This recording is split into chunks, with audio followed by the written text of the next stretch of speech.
பார்த்துக் கொண்டிருப்பது உங்கள் ஒளி இழை செய்திகள். திருவள்ளூர் மாவட்டம் பொன்னேரி வட்டம் பழவேற்காடு கிராமத்தில் 1000 ஆண்டுகளுக்கு மேல் பழமை வாய்ந்த அருள்மிகு ஆனந்தவள்ளி சமேத சமயேஸ்வரர் திருக்கோவில் உள்ளது.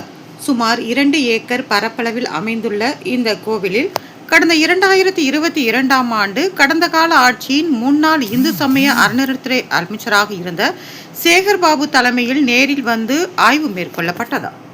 இந்த ஆய்வின் முடிவில் தமிழ்நாடு இந்து சமய அறநிலையத்துறையின் மூலம் 2,69,00,000 ரூபாய் நிதி ஒதுக்கீடு செய்யப்பட்டு டெண்டர் விடப்பட்டது. இந்த டெண்டரை மீஞ்சூரை சேர்ந்த ராஜ்கமல் என்பவர் எடுத்தார்.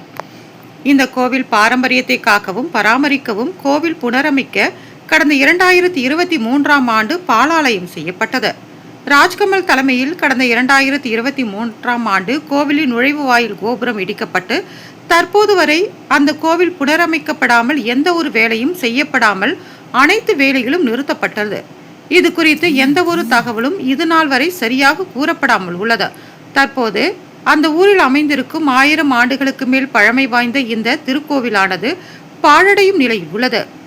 எனவே முதலமைச்சர் பழவேற்காடு கிராமத்தில் அமைந்திருக்கும் அருள்மிகு ஆனந்தவள்ளி சமேத சமயேஸ்வரர் திருக்கோவிலுக்கு கடந்த ஆட்சியில் ஒதுக்கீடு செய்யப்பட்ட நிதியினை சரிவர பயன்படுத்தாமல் எந்த ஒரு வேலையும் செய்யாமல் அழியும் நிலையில் உள்ள கோவிலை மீட்க வேண்டும் என்றும் கோவில் டெண்டரை சரியாக பராமரித்து திருக்கோவிலை புனரமைத்து கும்பாபிஷேகம் செய்து தரும்படியும் அக்கிராம மக்கள் கேட்டுக்கொண்டுள்ளனர்.